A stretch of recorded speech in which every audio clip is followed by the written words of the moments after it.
Good morning, dear students. Here I am, Nanu Pawar, to teach you mathematics, and we are going to start the new exercise 5.2 of class 10th, that is arithmetic progression. तो आप AP arithmetic progression का second exercise के लिए हम क्या कर रहे हैं, शुरू कर रहे हैं. ठीक है, देखिए इससे पहले आपको बता देती हूँ दोबारा से कि अरिथमेटिक प्रोग्रेशन की जो सीरीज होती है उसका पैटर्न क्या होता है. पहला टर्म होता है a, दूसरा टर्म होता है a प्लस d, तीसरा टर्म होता है a प्लस 2d, फिर होता है a प्लस 3d और इसी तरीके से ये आगे बढ़ता जाता है. ठीक है, अब इस एक्सरसाइज में आप इसको थोड़ा दूसरे तरीके से भी लिख सकते हो. जैसे कि पहले टर्म को आप लिख सकते हो a1, दूसरे टर्म को लिख सकते हो a2, तीसरे टर्म को लिख सकते हो a3 और चौथे टर्म को लिख सकते हो a4. ठीक है, और इसी तरीके से ये आगे बढ़ता जाएगा. ठीक है, इन एनी केस अगर किसी केस में आपको अरिथमेटिक प्रोग्रेशन का लास्ट टर्म शो करना पड़े तो आप उसको क्या लिखेंगे, आप उसको लिखेंगे an. ठीक है, an मतलब कि ये जितने भी क्योंकि ये काउंटिंग है, सीक्वेंस है. ठीक है, जैसे आपकी क्लास में रोल नंबर्स होते हैं ना, सीक्वेंस में होते हैं, तो इसी तरीके से ये क्या है, सीक्वेंस में चल रहे हैं. तो n मतलब नेचुरल नंबर. यहाँ पे आपको कितना भी, जहां तक आपकी सीरीज जारी है, जैसे आपको बोला गया 100 तक की टर्म्स का सम निकालिए, तो मतलब लास्ट टर्म क्या होगी, 100 होगी. तो n की जगह क्या आ जाएगा, 100 आ जाएगा. तो n can be replaced by any natural number. ठीक है, जो n है वो किसी भी नेचुरल नंबर से रिप्लेस हो जाएगा. ठीक है, अब इसके बाद इसमें आपको फर्स्ट टर्म आपको पता ही है a होता है. ठीक है, फर्स्ट टर्म जो होता है दैट इज a. ठीक है, और जो आपका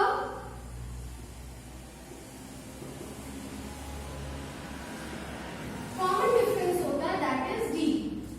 ठीक है, d निकालने का तरीका क्या होता है, सेकेंड टर्म में से फर्स्ट टर्म को आप क्या करते हो, लेस कर देते हो. ठीक है, now we are studying a formula. हम एक फॉर्मूला पढ़ रहे हैं. ठीक है, और जो ये फॉर्मूला है ये किसी सीरीज में किसी प्लेस पर आने वाले किसी टर्म की वैल्यू बताता है. ठीक है, जैसे कि आपके पास कोई सीरीज है 1 2 3, यहाँ पे हमें नहीं पता 5 6, तो अगर आपको 4 निकालना है कि यहाँ पर फोर्थ प्लेस पर कौन है, ठीक है, तो आपको क्या करना पड़ेगा, ये फॉर्मूला हेल्प कर सकता है. ठीक है, मतलब किसी भी सीरीज में अगर कोई नंबर मिस है, किसी अरिथमेटिक प्रोग्रेशन में अगर कोई नंबर मिस है, तो उस नंबर की वैल्यू निकालने के लिए इस फॉर्मूले को आप क्या कर सकते हो, इस्तेमाल कर सकते हो. ठीक है, तो ये फॉर्मूला होता है an is equal to a plus n minus 1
यहाँ पे बचा 10 माइनस 1 कितना होता है 9d बच गया अंदर।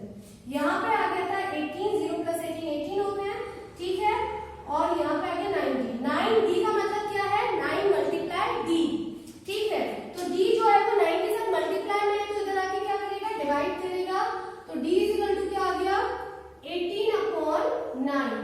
9 से 18 कितने टाइम कैंसिल है d 2 टाइम कैंसिल है, तो आपका d का वैल्यू कितना आ गया 2 आ गया। इस तरीके से आपको इसके सारे क्वेश्चंस क्या करने हैं इस पार्ट के ट्राई करने हैं। दे आर वेरी इजी, कुछ हार्ड नहीं है, ठीक है, ट्राई करेंगे। इसके बाद आपका अगला क्वेश्चन आता है question number 2। Choose the correct choice in the following and justify. आपको एक क्वेश्चन दिया हुआ है नीचे और उसके लिए रिलेटेड आंसर दिए हुए हैं, लेकिन उनमें से कोई एक ही आंसर सही है जो आपको फाइंड आउट करना है कि कौन सा वाला ऑप्शन सही है, ठीक है। तो क्वेश्चन क्या है 30th term, question number 2 30th term of the AP की 30th टर्म क्या है 10 7 4 is, ठीक है। अब देखिए इसको अच्छे से समझेंगे, ठीक है। 30th टर्म मतलब 30वें स्थान पर आने वाली AP की टर्म आपको is मतलब बताया हुआ नहीं क्या है, आपको फाइंड आउट करना है कि 30th प्लेस पर कौन सी टर्म आएगी। मतलब जब आप कोई सीरीज है आप उसको 1 2 3 करके गिन रहे हो, तो जब आप तीसरे स्थान पर पहुंचोगे तो कौन सा नंबर वहां पर लिखा हुआ होगा, ठीक है। तो आपको नंबर की वैल्यू निकालनी है, तो आपको n निकालना है। सबसे पहले तो आपको ये पता चल जाना चाहिए कि आपको निकालना क्या है, ठीक है। तो आपको क्योंकि नंबर की वैल्यू निकालनी है और वैल्यू को कौन डिफाइन करता है an करता है, तो आपको an फाइंड आउट करना है, ठीक है। आपको a क्या गिवन है, ये सीरीज आपकी मदद करेगी 10, d क्या है आपके पास 7 माइनस 10 मतलब कितना -3, और ये क्या है ये है 30th प्लेस 30th टर्म मतलब 30वें नंबर पर, नंबर मतलब किसी का प्लेस, तो ये एक्चुअल में n की वैल्यू गिवन है, ठीक है। अब ये चारों वैल्यूज आपको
ठीक है, सॉल्व करने के बाद जो भी आपकी प्रॉब्लम्स आती है, जो भी क्वेरीज होती हैं, you can ask to me.